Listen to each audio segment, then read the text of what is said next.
Eu sou o Felipe Menha e nós vamos falar hoje sobre conexão social como forma de aprendizagem. Queria me apresentar, eu sou jornalista, sou sócio da 42 Formas, que a gente faz design de aprendizagem e consultoria mais focado em aprendizagem corporativa. Trabalho com comunicação e aprendizagem digital desde 2001. Já trabalhei no Senai, já trabalhei na Ciatec, já trabalhei na World Skills Competition, que é a maior competição de educação profissional do mundo. E tenho um crush com música e com fotografia. Desde 2016, eu vou nesse festival chamado South by Southwest. Não sei se vocês conhecem, mas é um festival de inovação, de música, de tecnologia, de cinema, que acontece desde 1986, lá em Austin.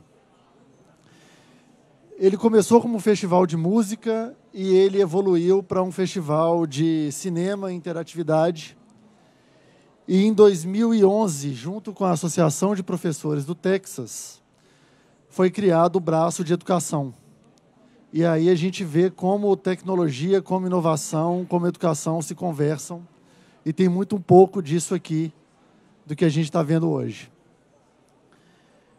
E eu caí de paraquedas nesse festival completamente. Eu não sabia o que eu ia ver, não imaginava o que ia acontecer. E tem sido, há 4 anos, uma das experiências mais legais do meu ano.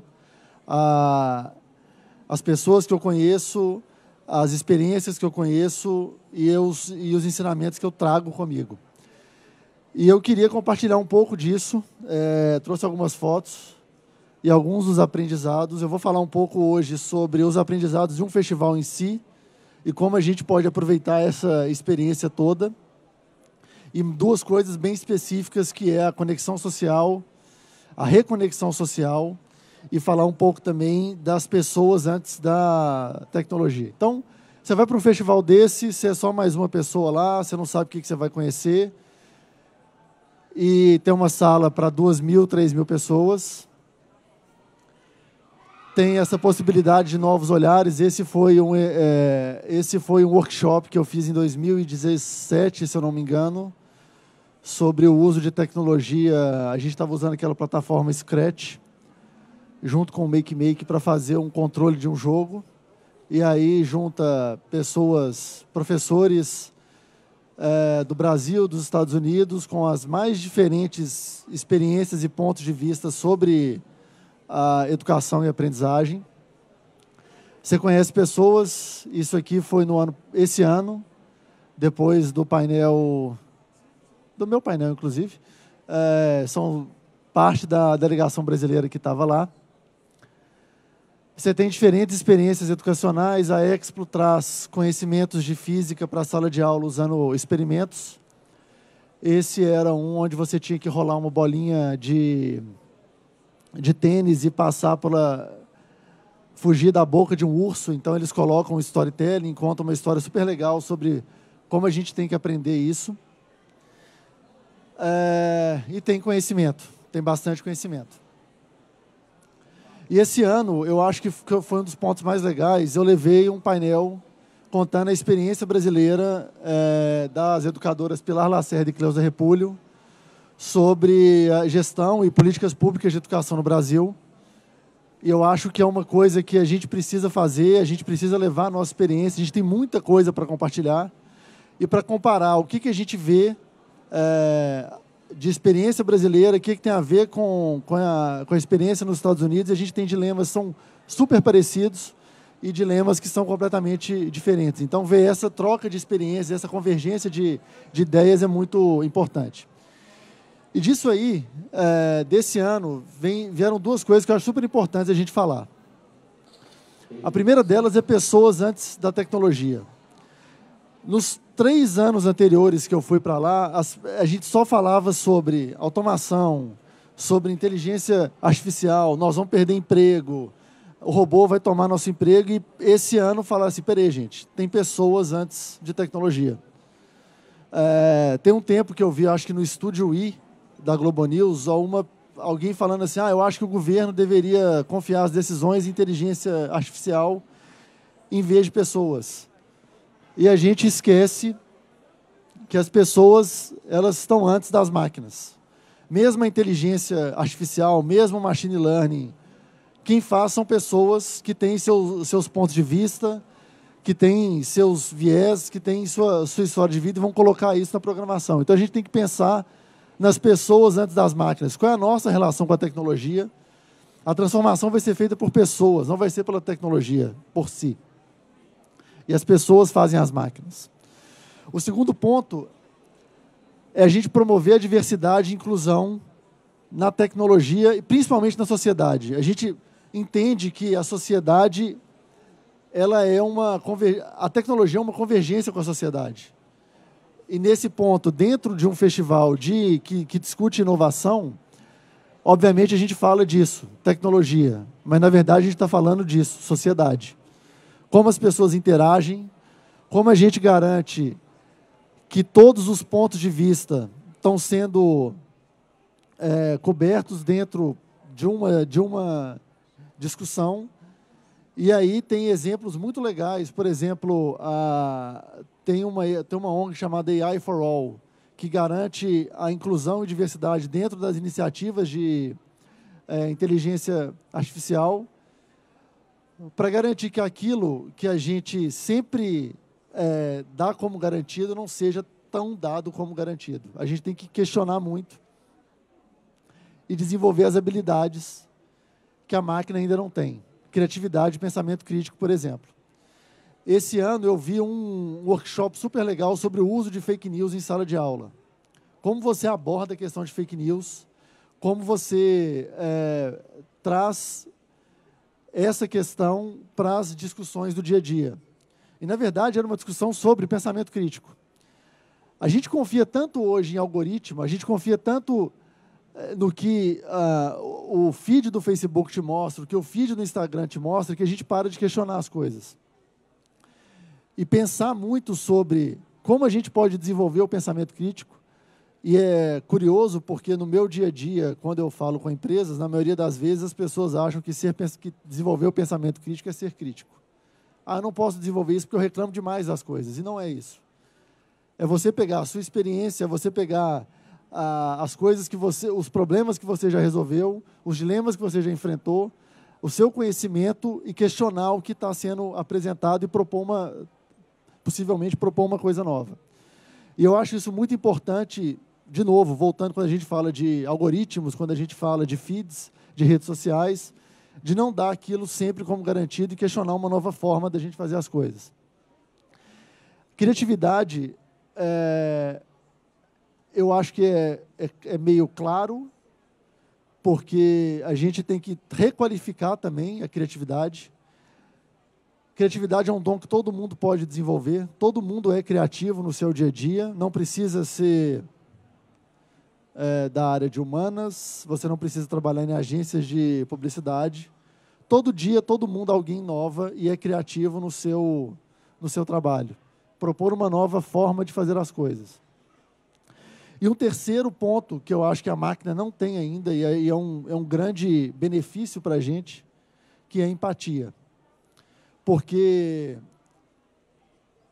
a empatia, ela não vai ser desenvolvida. Tem pessoas que acham que as máquinas irão desenvolver empatia. Eu não tenho opinião sobre isso ainda. Mas a empatia é uma qualidade, é uma habilidade que está nas profissões que não vão ser tomadas por robôs tão cedo, quiçá nunca. Por exemplo, professores, por exemplo, enfermeiros, que precisam não só saber não ter o conhecimento, mas entender o outro lado, se conectar com as pessoas que estão recebendo a mensagem. E aí a gente passa para um ponto que é o mais importante, que é a reconexão social. É desnecessário dizer que a gente vive numa época de polarização. Eu não quero ouvir a sua opinião, eu tenho problemas em ouvir opiniões contrárias às minhas, mas se eu não faço isso, eu perco um lado da história. Então a gente precisa ouvir, ter a capacidade de novo ouvir e divergir de opiniões, divergir com crítica, divergir com respeito, com empatia das opiniões diferentes. por que que essa pessoa tem essa opinião, o que que ela viveu, o que que ela passa, por que que ela pensa isso, eu tenho que ouvir aquilo para conseguir formar a minha opinião e contar uma história nova. E isso foi discutido muito, e tem a ver também com remendar o tecido social. Eu acho que é um consenso que as redes sociais, em certa forma, fazem mal para as pessoas. E a gente confia muito mais nelas hoje do que na rede social real. É assim, encontrar com as pessoas, ouvir o outro lado, quem está em sala de aula entender qual que é a história do meu aluno, a história do meu colega, e confiar mais nas redes reais e menos nas redes digitais. Teve um painel super interessante lá falando que o título era 10 mil seguidores e nenhum amigo. Que as pessoas hoje, elas se medem pelas métricas erradas. Quantos likes eu tenho, quantos compartilhamentos, quantas visualizações, e esquece de falar com a pessoa que está do seu lado. Eu tenho um problema, eu não falo com meu amigo, eu prefiro resolver online. E a questão, talvez, da solidão, que é um sentimento totalmente pessoal, só a gente sabe quando a gente está sozinho, mas isso tem ficado cada vez mais crítico, as pessoas têm se isolado fisicamente para se abrir digitalmente. Então, remendar o tecido social tem a ver com se reconectar com as pessoas, tem a ver com saber o que está acontecendo à nossa volta, fazer um distanciamento da tecnologia em prol de juntar de novo com o que está ao nosso redor. E, trabalhar o pertencimento, e aí tem a ver com ser quem a gente é e se medir menos pelas métricas das redes sociais, ou o que as pessoas acham que eu tenho que ser, ou como eu preciso me comportar em diversos lugares. Não se respeitar, às vezes, é pior do que você, muitas vezes, 100% das vezes, talvez, do que tentar se adaptar a um lugar que você não se sente à vontade. E também colocar contexto na aprendizagem.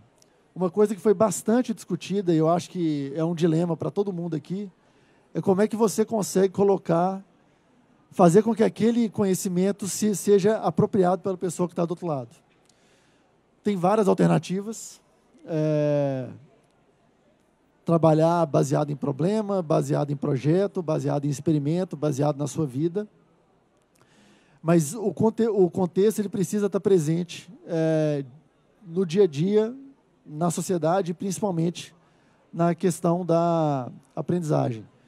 Eu acho que em sala de aula a gente tem diversos dilemas, em sala de aula tanto formal nas escolas, eu no meu dia a dia de corporativo, como que a gente consegue fazer aquele conhecimento fazer sentido para a vida da pessoa. Eu lembro quando eu tinha meus 17 anos no ensino médio, a gente estava falando, Adélia, mais cedo sobre a tragédia que é o ensino médio na vida do aluno, porque ele não faz o menor sentido. Teve uma prova de física que eu tirei 1. Eu devo ter acertado meu nome e o número da minha chamada, possivelmente. E eu lembro que eu fui aprender depois todas as coisas de física nas coisas que me interessam. Astronomia, eu sou um jornalista que gosta do espaço, de automobilismo, de fotografia, que tem tudo a ver com a física que eu não tive na aula. Então, hoje eu vejo muitas iniciativas legais que falam sobre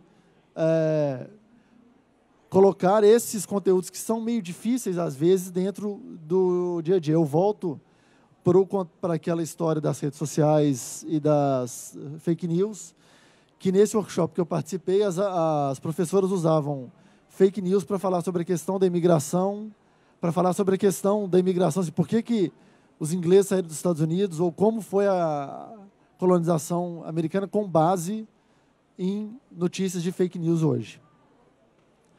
E, enfim, queria agradecer o espaço. Então, aqui, quem quiser se conectar, conversar comigo pelas redes sociais, essas que eu falei tão mal, mas a gente tem que saber usar, está aí. Obrigado, bom dia, aproveitem.